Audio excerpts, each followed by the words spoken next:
دعوت دے رہا ہوں فضیلت الشیخ مولانا عطا اللہ صاحب حفظہ اللہ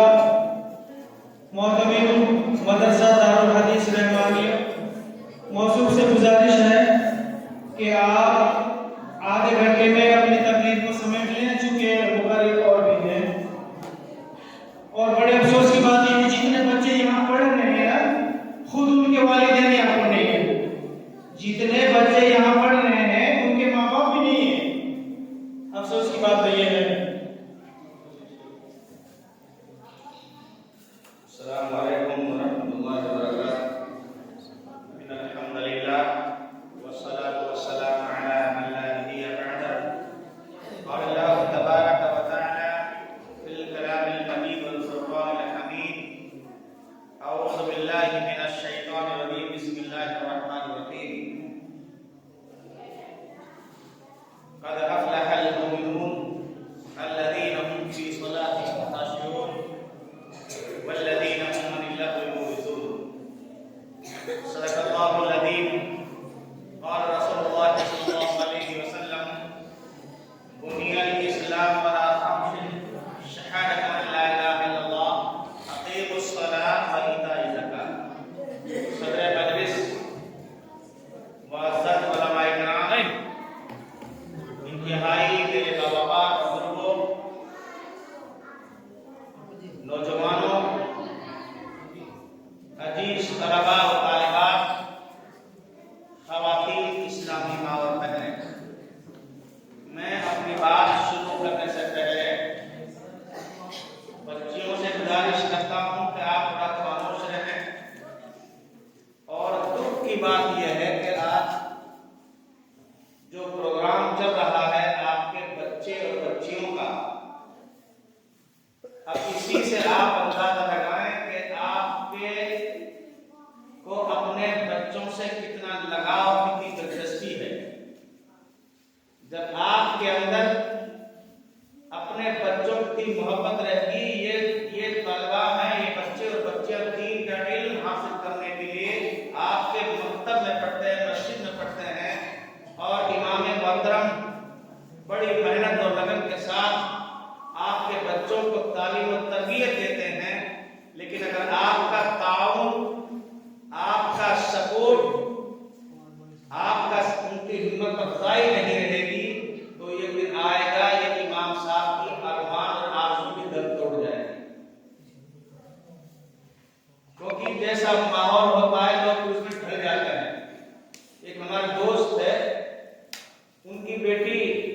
دین کا علم رکھتی تھی، تقریباً انہوں نے مسلم شریف پڑھی تھی، اور جس گھر میں انہوں نے اپنی بیٹی کی شادی کی وہ گھرانہ دیندار نہیں تھا، جماعت کا گھرانہ ہے، دیندار نہیں تھا، نمازی نہیں تھا۔ اور وقت ایسا آیا وہ بچی نماز پڑھتی رہی، لیکن ایک وقت آیا کہ وہ بھی انہی کے طرح ڈر گئی اسی ماحول میں، وہ بھی بے نمازی تھی۔ اگر آپ کا یہی رویہ رہا اپنے مکتب کے ساتھ، مسجد کے ساتھ، بچوں کے ساتھ، تو ایک دن آئے گا یہ امام صاحب کی امتیاز میں دفن ہو جائے گی۔ یہ بھی ایک پڑھے چمک پڑھے موت بات بولنا ٹھیک ہے، چلیے۔ تو اسی لیے میری گزارش ہے میرے ان بزرگوں سے، میرے ان ماں اور بہنوں سے، تو کہ ہماری بچیاں، بیٹیاں یہاں تشریف فرما ہیں، اگر ان کی مائیں یہاں موجود ہوتی، ان کو یہ خوشی محسوس ہوتی کہ اس مائی پر کھڑا ہونا آسان نہیں ہے۔ یہاں چند الفاظ کہنا، کچھ بات کہنا، یہ ہر کسی بس کی بات نہیں ہے۔ اس لیے اگر میری ماں یہاں، جن کی بیٹیاں یہاں ہیں، یہ بیٹیاں ان کی ماں یہاں موجود رہتی تو انشاءاللہ یہ کمرہ بھی بھر جاتا، وہ خوش ہوتی کہ ہمارے بچوں نے کچھ سیکھا ہے، ہمارے بچے پڑھنے آئے ہیں، ان کے ماں باپ یہاں موجود ہوتے، مسجد میں جگہ نہیں ملتی۔ بہرحال یہ شکوہ تھا میرے بھائیوں سے، اس لیے میری گزارش ہے تمام ان بھائیوں سے جن کے بچے اس مکتب میں پڑھتے ہیں، آپ کے بچوں نے، کیونکہ میں نے زیادہ تر دیکھا نہیں لیکن جو سنا ہے کہ وہ تعلیم حاصل کی ہے جو اکثر مدرسوں میں بھی نہیں ملتی۔ ایک اتنے بچوں کے اکیلا استاد پڑھاتا ہے، آپ اندازہ لگائیے۔ اس لیے میرے بھائی، میرے بزرگوں،